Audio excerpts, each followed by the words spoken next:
أعوذ بالله من الشيطان الرجيم بسم الله الرحمن الرحيم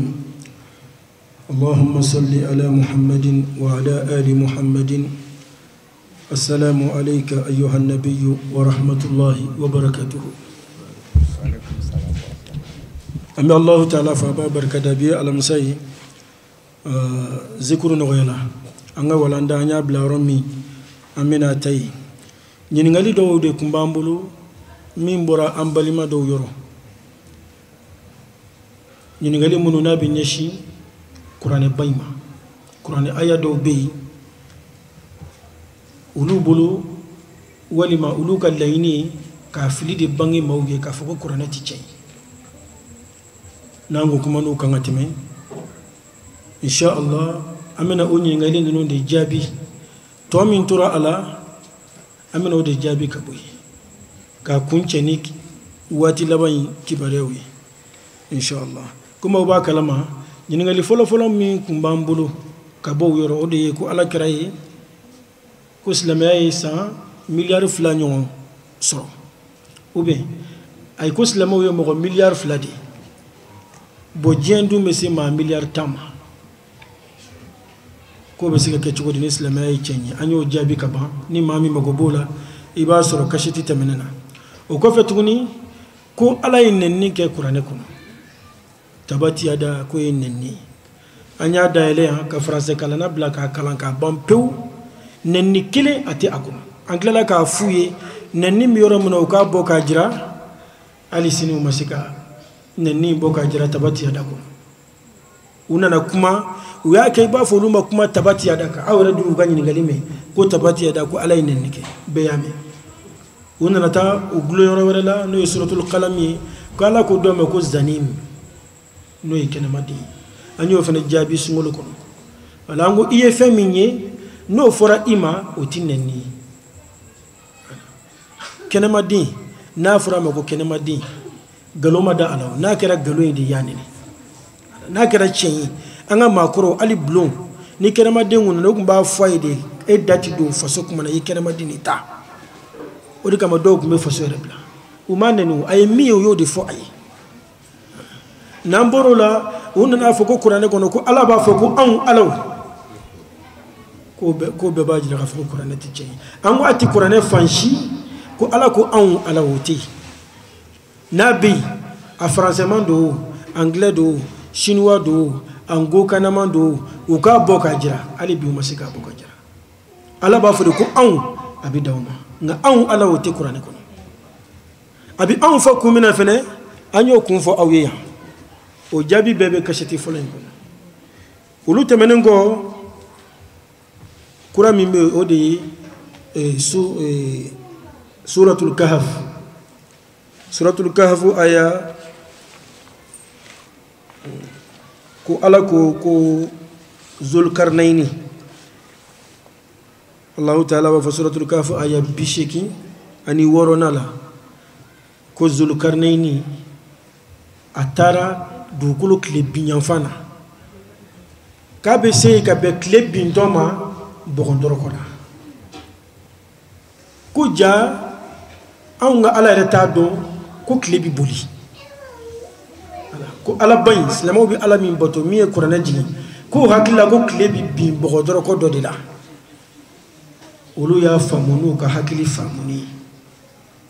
ni njogo ya ina kubi ku science ye chien soro qur'ane ka ko ba jira ka fo qur'ane ti cey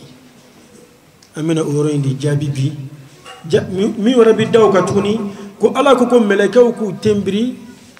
anfa adamai ko meleka be ya tembiri ko fo iblisa ko ala iblisa danga ka kunango ya ko ka soro ko melekete ko ala ya tunidi kala ko melekawdi ko melekaw be u tembiri iblis aduma tembiri melekete muna ala yinke ala ni ya jete mene sans fedriba fu ni kanga jete mene ha kasro jete mene fu itala jabi no mom baw ulubi kaddo ala ka kuma kan kono nu hakilini ndi quoi hakilik dambe ay minye ay mimme abi nyini ke ka daidi hakili be fli ala bulu kuna go hakili de farsugo tigi o ticen hakili ti farsugo kuntigi awa hakili ti farsugo tigi parce que lu ba fuku ka fam nyini ni hakili ulu boloko ni tugula kitabu ko kabi balika hakili blaka kunyini korana re am blaka nga doni nyiniti korana ko nga nyini ni ke nga miri afala yatadabbaruna alquran mun la kanta ala hakili jagaboni korane bayni fo ite science min sabati kwani korane fo nyongala korana de fe un sabati ani science na fo ko fe science takera galoyi korane takera cin science yere na cintigiya amena clé taina ada ele français là suratu yasin ka damene micro suratu yasin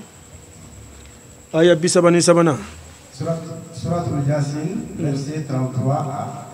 35 une preuve pour eux est la terre morte à laquelle nous redonnons la vie. Ajanga tuka korofo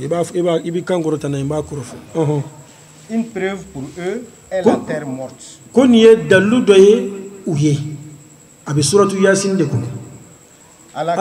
ay niye dalu doye uye dugukolo min salin munde la ala adam na dugukolo la abena bo dugukolo la kana clé la ka bo clé la ka takalo la parce que système soleil est dugukolo ni clé ni kaloyi ambe uba wala tuko di galaxy de do ame min gono anga système soleil o sabay mi est basé ala ya adam na dugukolo la à laquelle nous redonnons la vie ako dugukolo mi na nyina maya di ama et d'où nous faisons sortir des grains dont ils mangent. Voilà. Nyenemaya mi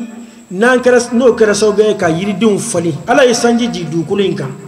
dugukolo sali ka la nyenemaya o nyenemaya kerasobe ka yiridun fali ambala ka yiridun mudu. Nous y avons mis des jardins de palmiers et des vignes et anye dugukolo infa tamoro jardin una ani renze jardin una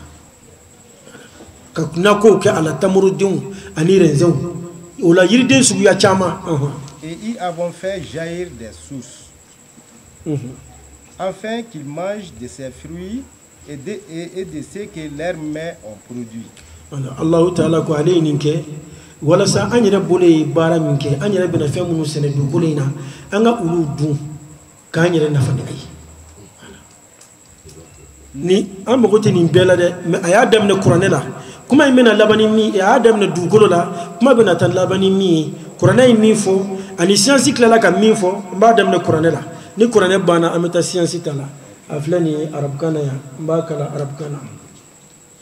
wa ayatul lahum al-layl nasla wa ayatul lahum al-ardu al-maytatu ahyaynaha kun yadallu ware dugolo la dugolo mi na salendo أحييناها أن يلنينميا وأخرجنا منها حبا أنك لك جريدون فلنك بوالا فمنها يأكلون بوكا دونتو بو جريدين مونا نيو بولا كبو بولا ملو بولا جريدين سكو ببي ألا ويدو كلي وجعلنا فيها جنات من نخيل وعناب أنك لا تكوني كبلاليك دو كلينكا ناكو فرولا تمردين ناكو أنيرنزين ناكو وفجرنا فيها أنك لك تشيليك دو كلا توني كوني سراولا من الأيون كوني سراولا ليأكلوا ولا سوكا دونينك من ثمره جرين نون ديونا أنوكا سنفون ديونا وما عملته أيديهم أنو يرتكب بنا منهم بارا وبفرو منهم سنة على بمين دي أما فو يبتا ولا كوني بمانغورو سون يتي على يري منهم بلايتي ونادم دون تاتيكلي أني أعربنا منهم فنة سنة كفرو كنو ولا سوكا ويرنا فنة أيه أفلا يشكرون يعني ما أتلا جاك على بركة دوا oye folo ye ka damene 33 ote wala boni amboro la sisan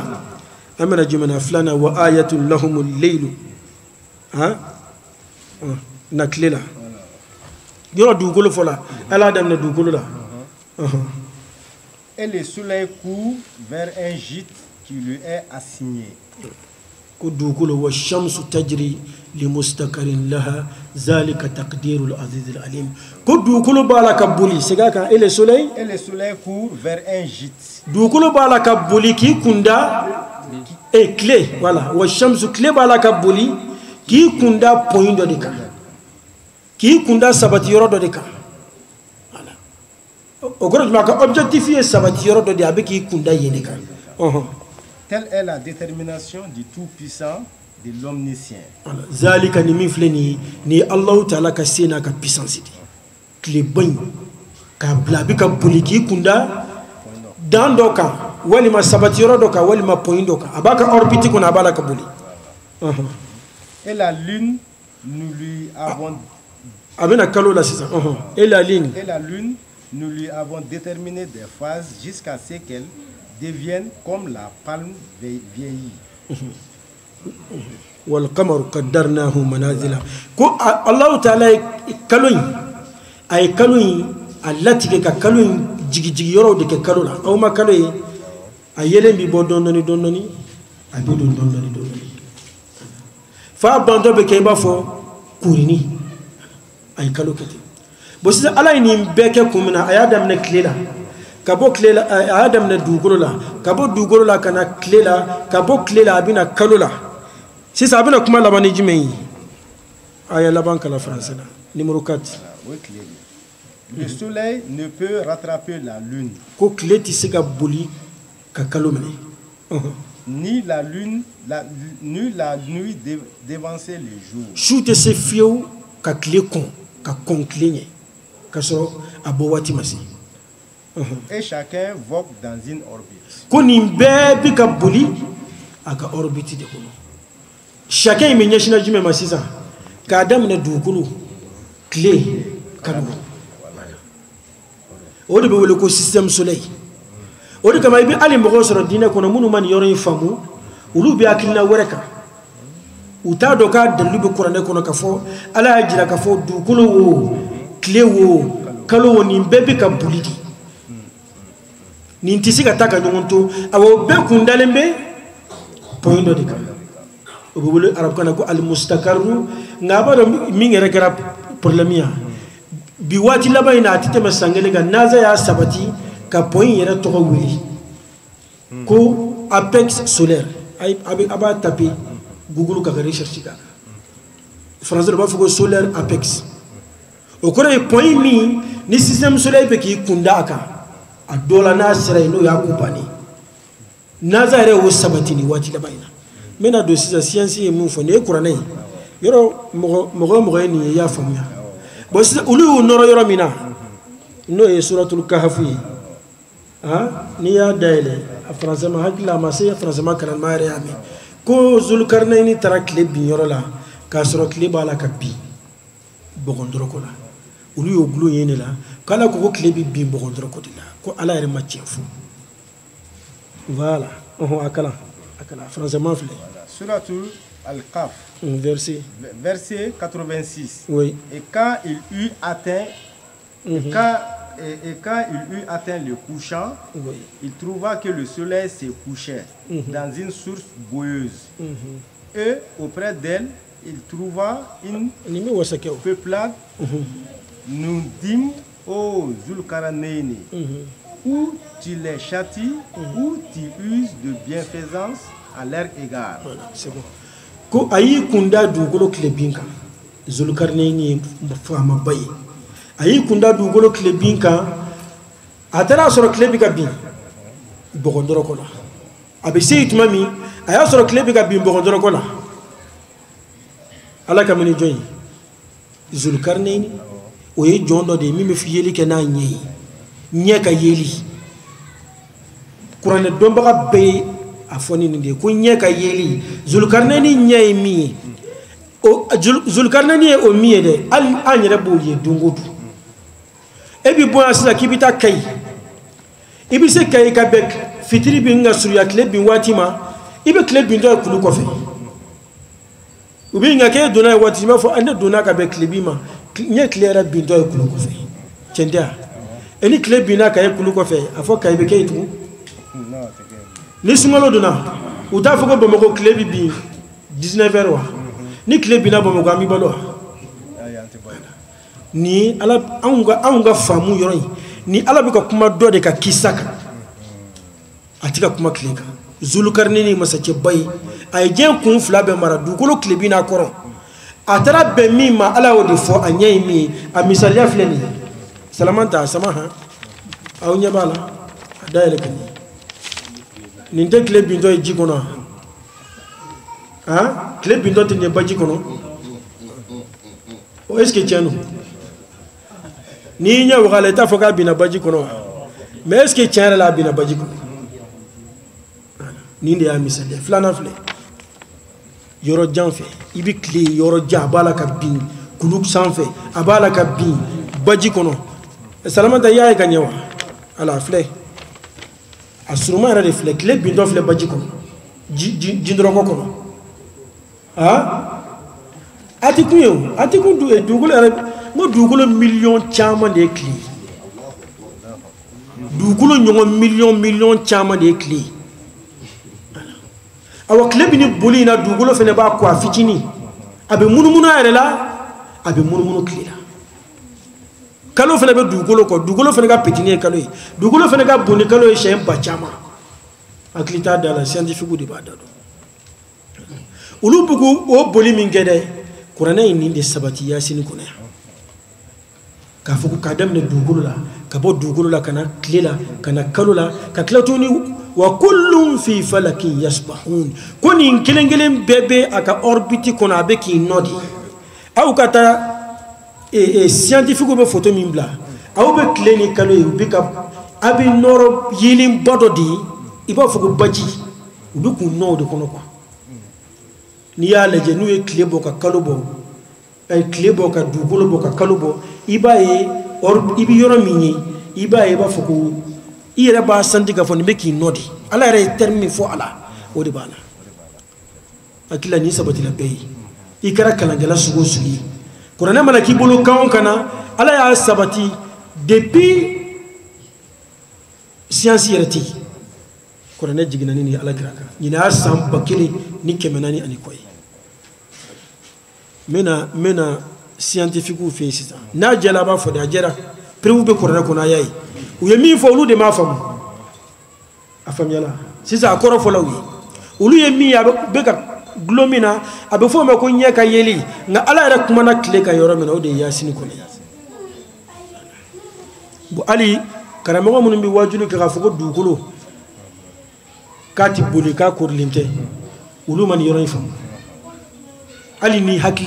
hakli bogoti la ka boila dugolo nyongo fe ni nyaba la sangulla be kurdi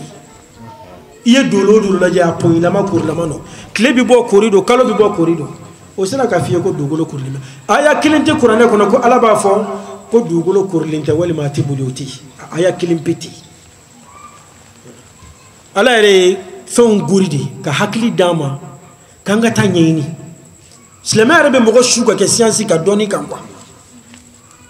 ta nyini ka nyini slema yi daile yidi imana nyini chugu ni sababa bena slema bi soma foni ni galo bena de c'est scientifique ou monde fo ala amba damine antiquité watila depuis Jésus ma bangi scientifique ba mimbe na kuma na kleka ukumba wele ko pétolémie ta avec la classe kono alisini ale de ko ale ayaka kalange Misra Égypte c'est le Jésus bangi ninche ale de kinya sabatika fo ko dugolo sabatile no yoro kili kalo sabatile no yoro kili kati buli kunga ko kile de be buli ka munumunu ula ko de kama ko shuni kile ni kalo jati no kambo so ale ko hakile tura sina fuka na Jésus bangi kana se sam bakile ani kemeduru Jésus bangi ni sam bakile ani kemeduru scientifique ba wara na tuguni uba wele ko Copernic ale na fa ko ni emi fo ibado Jésus bangene samba klini ke medura sur ala kirana na fuka samba klini ko timi Qur'an ya sabati ka fo klibi buli ale nale Jésus bangene ko fa chrétien kunu ale ko scientifique bado ale ko kliti buli ale de science de Qur'an so folo sale scientifique bayaka ide be kana fambe ale de ko kliti buli ko nga ko dugolo ni kalo de be ka boli ka munu klela ko kle sabati le no rakini ale ko hakila de tura sena o de be ka kala ali bi klasu ko ali sini lycée wula Copernic ka hakilna ubi ka kala nya fo ale de calendrier sebe aya sebe ka be papu ma ode me wole ko Grégoire akira ka wati ode ko be calendrier wole ko grégorien mais ale ate greki de mo ko chamba mir ko calendrier grégorien ka be dambe kata grégo do mayi papu de kun to ko Grégoire ode ka mo wa dala ko calendrier grégorien ale Pologne kadi folo inde greki Ptolémée inde greki Copernic ale Pologne kadi polonais voilà Pologne ka wata ba na ale polonais yoro mi famwa o kora jime ulu de Qur'an so nabi science ben na musa bati système solaire ka bebi mununa bebi boli awa boli tuguni Qur'an ko dambala o kun sosole no mais bi naza nana sabati ka fo dambi o dayne be wele ko apex solar abe recherche kaka internet ka mo minti Qur'an do wala mo min bañi ne ka lebu do Qur'an ini fliti ba imana nyangami tugo to Qur'an ti Qur'an sosorati Qur'an lati do de be ale ma famu aba fona haklini kama woro nyangami munun ta do no te sosorati ni kene kan ko de ni kene kan ko de na mbora na amina fulana na wati biga surunya fulana yi ko Allah ta'ala ko jalu fulana be bulu abe suratul Araf abode kono sura wolum flanata surat 7 verset 11 katable verset 18 et verset 11 kana nous vous avons créé mais quand nous vous avons créé aku an de auda na mafu an alo ode bu ulu tunu wati be an ye bunyadi kanyeshi ala rema walima an ye baraye barami ni ala ka danson don ni yorobe ala adama din dani fleni ibi bako no barako no wati mi ngom meleka ni yoroba ala ika yelema li wati ala meleka ni yorobi ala ko onde puis nous vous avons donné une forme aw nyawda ko fe antla tuguni ka sura di aw ma saura Allah ta'ala yanda ka tla ka saura di ama mi saura chenyi ensuite nous avons dit aux anges o ko fe ango meleke uma prosternez-vous devant Adam ayaw tembri Adam nyi ayaw tembri ay tembri ala di nga ala ku tembri ay yoro wala ba fotuma mi ni fi ala ka sekere gurani ayaw tembri ay ils se prosternèrent comme meleka be ou tembri à l'exception d'Iblis qui ne fut point de ceux qui se prosternèrent funa kala Iblis ay ale mafsoro meleka wala mun yu tembri ale masoro wala sisan ko ala ko meleka de ku tembri ko Iblis ami tembri ko Iblis ate meleka ko yalimo ala yi toni gelade wa walima ala kun ta donga fo Iblis ay jinedi jalo ajabi sala ajabi be wala ni jabi kun tene bolo de ala redi ajabi di ala redi ajabi di ayai kwanga toni mimba nyama pour que ka aka kudo masaya na ka masabaya ala redi piège da adama de unya ka kuma una piège min bi churu abukla ki tufan fi hina bi yeremine est-ce que ala est Iblis ambaw nga est-ce que ala est Iblis nyangi kasura manyi ngawa akukale ya nyini nga foloti nyini ngali na kungo ala iko ko meleke udi neti meleke ori kama mantembiri ala bina donga fo mi yere bunyalima amake kunche bay ngatemenay Allah dit Allah Ta'ala qu'est-ce qui t'empêchait de te prosterner voilà oui aya yere todi munde yibali Iblisa mun ala ba dongo jinadi ala ba don melekete nabi meleke udi chera ala ko meleke aya utembiri karamoke e ka ɲɛmɔgɔ e kelen Camerounais e be Maliens cɛla a ka ɲɛmɔgɔ ba nana Maliens a bɛɛ do so kɔnɔ ni ɲɛmɔgɔ bonya bi yɔrɔ ti don fɔlɔ u bɛɛ bɛ ka don e dun bi ɲɔgɔn fɛ hali n'aw ti kelen ye olu bɛɛ de bɛ ka don olu de ka ca ni ma don ni ɲɛmɔgɔ na ni ɲininka ne ko ɲɛmɔgɔ ma bon an ye Camerounais de an ka fisa ni Maliens ye e b'a fɔ an ka don yɔrɔ kelen cogo di ɲɛmɔgɔ bɛ mun fɔ c'est que état te parce qu'il était Malien état ye jamaliya ni kuncɛbaya de i bɛ fɛ k'i filan kɛ ne de hali n'a sɔrɔ e tɛ Malien a bɛ mun kɛ a b'i ɲɛni o de kɛra Iblisa la ala y'a ɲininka quand je te l'ai demandé et commandé pourquoi e m'i tembiri tuma min je te l'ai commandé n y'a ɲini i fɛ n y'a ɲini aw fɛ il lui répondit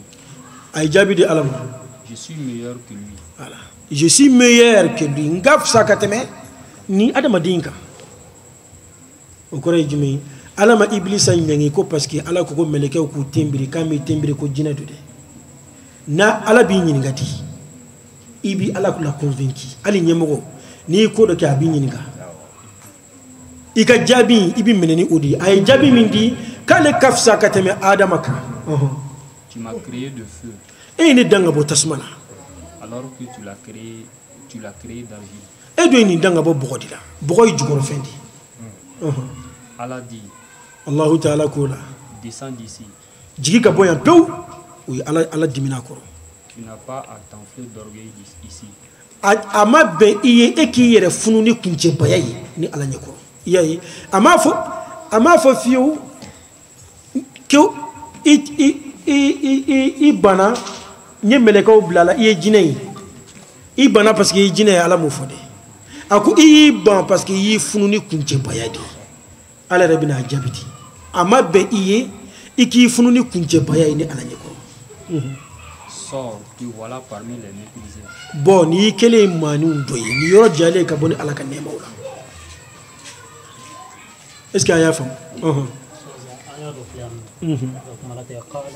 قال الله يا عيسى ابن مريم أنت قلت للناس اتخذوني وأمي إلهين أفلق على عيسى نينغاني يورون voilà على عيسى تابعا نبي الله عيسى الكيما جودون على بعض تيجي كفو عيسى ما فو مويه كالي دي على دي nabi nyinga ka abini nyangi kumi ngama jembe kai kwa ode kamali dondo segutura wajulla ko ni bi jamanyama kana miri jugu miri ni mbogi ni ko do kara tigi nyinga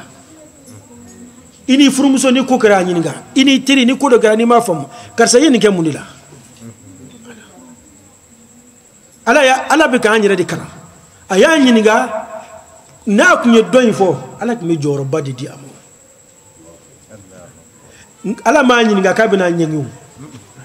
akele ka nyangi kuma fo de ala dimina ko sisa nyangi parce que ayi kunche bunya ni alama meleke kuturu tembiri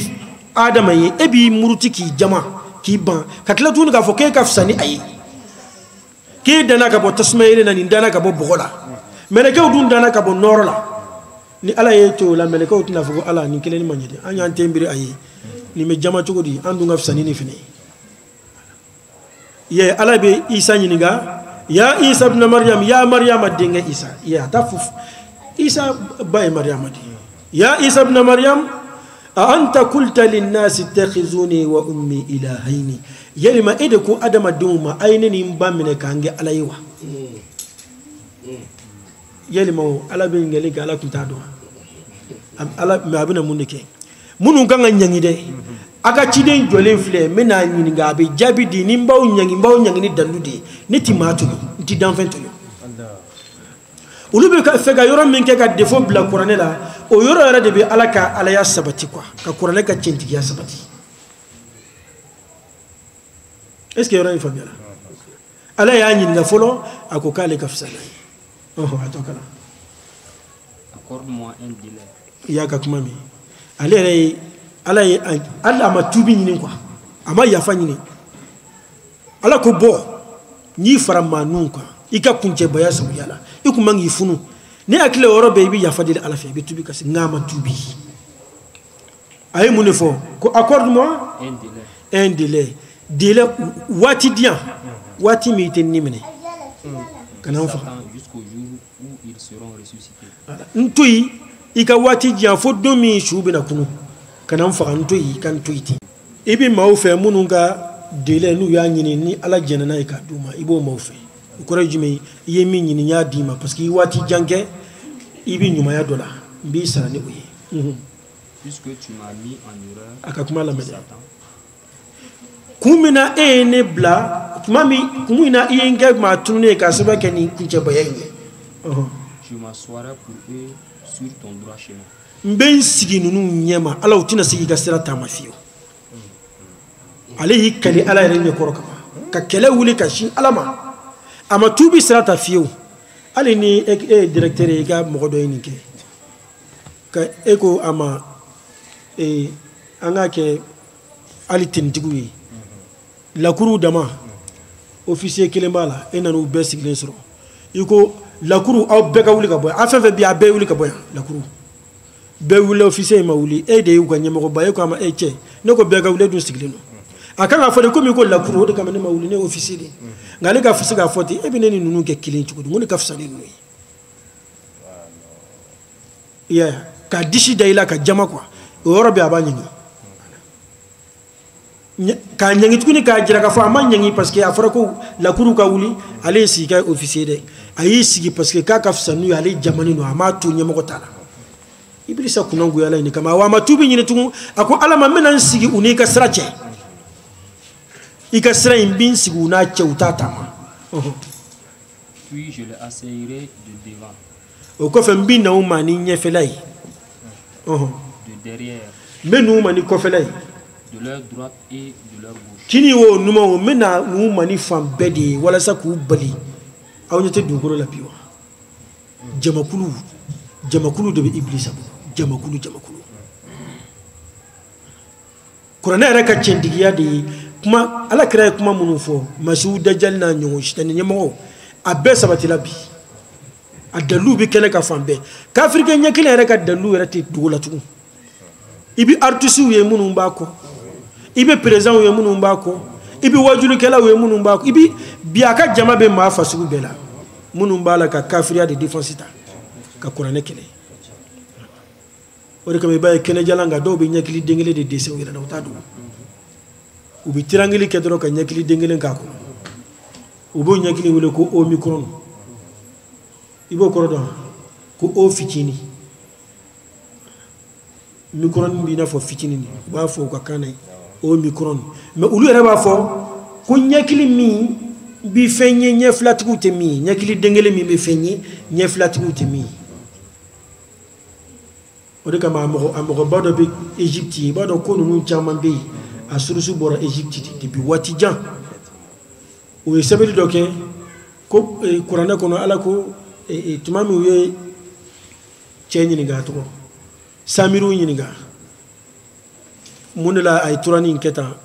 musa ka mogo ka boto akone fenyi to mami do rabe fenebe munu ba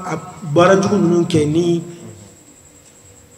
serafimai muria serafimai ubenya kili dengele red dambe kata okumai ne mimi fenyi nye flatu te mi ama ulubi samiru de poto amemi wala toka akoka be siguni fambeche ale devi lanseni alaidi nunu mbi fede ka jira mo la ka foko ala rete fembe don ko Qur'ana re asabati ka fo ala ta don fo ni jinei parce que ala nyi est-ce que odo ni ti femme de ba do mbo ni nga et pour la plupart tu ne le trouveras pas reconnaissant itina ika mo famba jinani adama de famba soro barka da bagay ni ngara ala ni iblisay ni wi ni nga ina dron ay ni fuyi afam yala akil est-ce que wala la ni prefu jele pass nogoti ala ka kitabula